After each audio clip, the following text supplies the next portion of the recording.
In this series on Bitcoin, I'm going to explain a few details about why I had to change, why I had to watch a little less Netflix and begin an immersive journey into researching how money works and how it does not work for people like me and maybe for people like you. During this journey, I found a partner who was from a different generation but who was also forcing himself to ask some difficult questions about the monetary system in which we found ourselves. His name is Robertson Stone, and he's a highly talented millennial who decided to partner with me to develop a series of videos that might help everyone aged 20 to 90 who still do not know very much at all about the current monetary system, much less anything about Bitcoin and other digital assets. So, if your interest is piqued, stick around.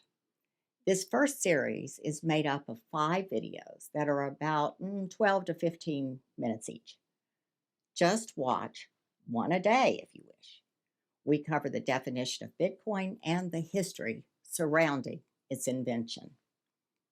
Welcome to Crypto Unite.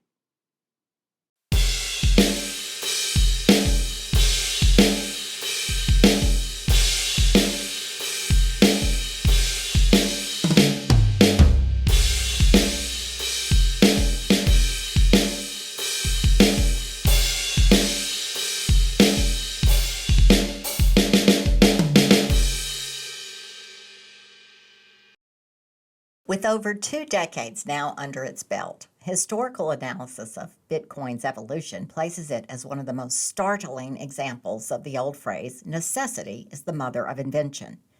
In the next several segments, we're going to look at the historical context in which Bitcoin arrived on the money scene.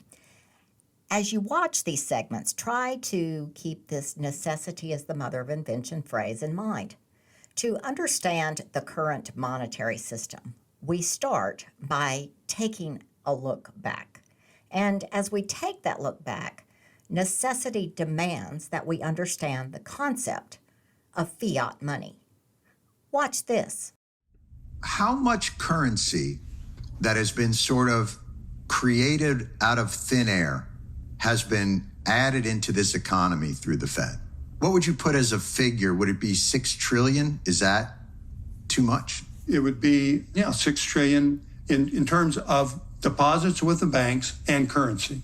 Be 6 to 7 trillion. Okay. That they're just injecting into it sort of out of nothing. Out of nothing. They're the central bank of the United States. Now, oh think my about God. it. The central bank of the United States Uh-huh. is the only institution on earth that can create dollars and pay Out of for nothing. assets out of nothing. It's alchemy. They're Rumpelstiltskin. Well, yes, in that sense, yes. And they've been given that authority by the Congress of the United States for purposes of dealing with crises, for example. Wait a minute. Gold does not back up our dollars? That would be correct. So when I think about the fundamentals of the banking system, it makes sense to me. You have a central clearinghouse that their business model is, I'm going to trust you with my savings. You're going to give me interest on that, and you're going to make a little money on that by loaning that money out to somebody else for a little bit more money. Right. It's a business model that makes sense. Right. When we start to get into, I'm printing money to buy bonds to artificially keep those interest rates low, it makes less sense. So it's hard for me not to think of, well, why can't we just buy back our own debt so that we owe it to ourselves? And if you owe it to yourself, then it no longer can be weaponized by a foreign power or even by us, because you can create a different paradigm of what that debt looks like. Right. So it's hard for me when sometimes the rules of the Fed are explained. It's a little like saying, yes, you can levitate, but you cannot spin around. Do you know what I mean? It all seems sort of fake. Well, it's a fiduciary system. It's all Right. faith-based. Right? Oh, my Lord. Yes, you got to have confidence in that currency, in that dollar, because there's nothing backing. There's no gold backing it. So it's in some ways, it's a mass delusion. Well, When a country's currency is divorced from a hard asset like gold, it's termed fiat money. Gold still backed major countries' currencies throughout the globe in the first decade of the 20th century. But beginning around 1914, the United Kingdom set the precedent for countries to use fiat money instead. The UK needed more money than the amount of gold they held to pay for the First World War. So they said, hey, we're a rich and powerful country. We could just print the extra money that we need, and it's valuable because we say it's valuable. And that proclamation in and of itself will be our currency's backup. From now on, because we say that our money is valuable, it simply is. Now, let's skip a few decades and go to World War II. It was 1944, and the Bretton Woods Agreement anointed the United States dollar as the global reserve currency. The effect of this agreement was that the U.S. was supposed to hold enough gold in its reserves to back up the Allied countries' dollar deposits. But by the end of the 1960s, the U.S. had found itself in a bit of a pickle when countries like France decided that they wanted to trade the dollars that they held in their treasury back to gold. Why? There was an erosion in trust in the American dollar. Why? Because the 1960s had proven to be a bad decade for the U.S. economy. Most of the downturns were associated with massive spending because of the U.S.'s protracted war in Vietnam and because of President Johnson's Great Society campaign. France even sent a warship to New York Harbor in early August 1971.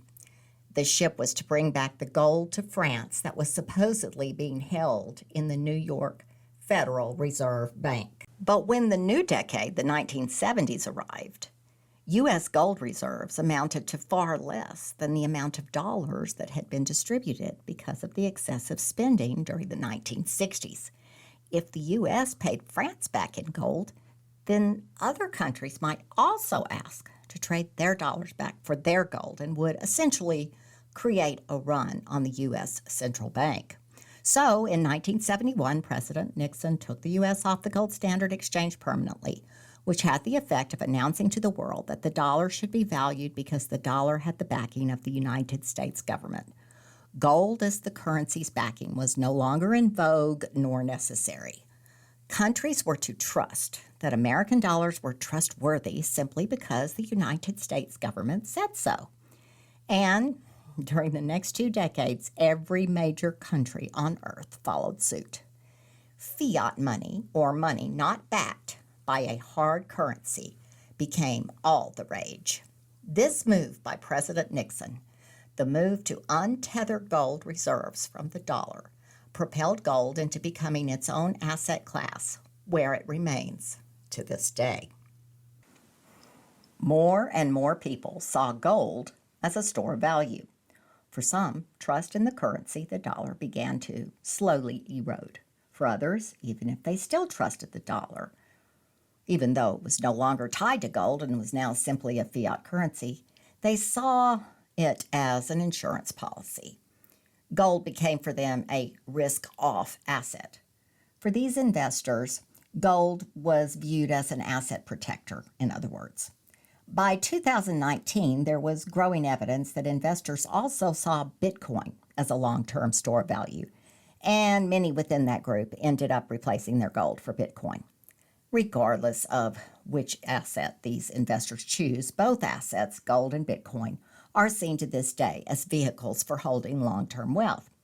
Now, obviously, I don't know why you're watching these videos about Bitcoin. Maybe you've simply been hearing so much about it in mainstream media that your curiosity has been piqued. Or maybe you've heard that Bitcoin is worthless, a Ponzi scheme even, and not to be taken seriously. But you're not the type of person to simply believe what you hear and want to just decide for yourself after you've done your homework. Or maybe you have a more personal reason for needing to really understand assets a bit better because of the stage of life in which you find yourself. I'm going to share a personal story with you about how my journey into Bitcoin and the digital asset space came about. Really, I don't like sharing personal information about my life, but I'm willing to get out of my comfort zone and tell some of these personal stories because I believe that stories and analogies are effective methods for helping other people better navigate difficult concepts. Remember the boomer in the first segment on Bitcoin, the one who said that Bitcoin is just very difficult to wrap his head around? This feeling he has that Bitcoin is just very murky and not at all easy to understand, and it's just a bunch of numbers on a bunch of computers, is a very common feeling. I could relate. It took me an entire year of research, of studying this asset, to feel halfway competent to teach it to others. So I started thinking that if I can give you real life examples of my own journey in learning about the digitization of money, specifically Bitcoin in this series, then maybe you'll be better able to relate. And before you know it, you'll begin to see that Bitcoin and the concept surrounding the digitization of money isn't as elusive as it feels to you right now. So allow me to give you some background. In 2020, I found myself divorced and with very little prospect of getting a decent job after having devoted the previous 25 years of my life toward helping my now ex-husband to build his career. I will admit, during the divorce proceedings, my attorney appealed to the mediator that it was going to be very difficult for me to take up a career again after not having been paid for a quarter of a century outside my former home life. I did not know that my attorney was going to say such a thing, and I really felt offended, as I had never stopped being a writer during the time that I was married. I'd ghostwritten for my husband's career, and I had written for other professionals, and I'd written a novel, I'd raised a child. I had not just been sitting around doing nothing all those years. Later, after that first mediation, I arrogantly and ignorantly told my lawyer that she knew very little about me and that I would be able to find work that would pay me handsomely. I had not abandoned my skill sets during the time I was married. In fact, I had honed those skills, and companies would be begging to hire me. Her response was that I was naive, that no company hires Gen X women who've been out of the workforce for that many years, no matter how much I had polished my toolbox. Can you guess who was right? Now, remember that phrase I asked you to keep in mind at the beginning of this segment, necessity is the mother of invention? It became obvious to me that after 2 years of having zero luck at finding decent employment as a word merchant, as I liked to call myself, it was necessary for me to find another way to preserve the assets that I owned because current income was apparently not going to be a part of my reality. All was not lost. My literary agent was successful in selling my first novel to a publishing house. It's a true account of a female combat nurse who found herself on the front lines of Patton's Third Army during World War II. It's going to be published later in 2022. Once I found out that my book was under contract, I knew that I should begin preparation for its debut. I figured that I better expand my knowledge of the war a bit further than the scope of research that was limited by my own heroine's viewpoint. During that research, I asked myself what might have been going on in the U.S. the very month that my book's heroine ended up in Normandy just after the Allied invasion.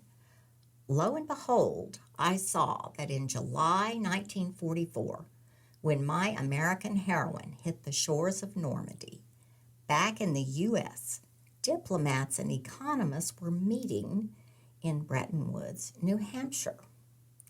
Details about the Bretton Woods Agreement caught my attention because the history of Bretton Woods and its eventual erosion after 1971 began changing the paradigm I had always lived in regarding my thoughts about money.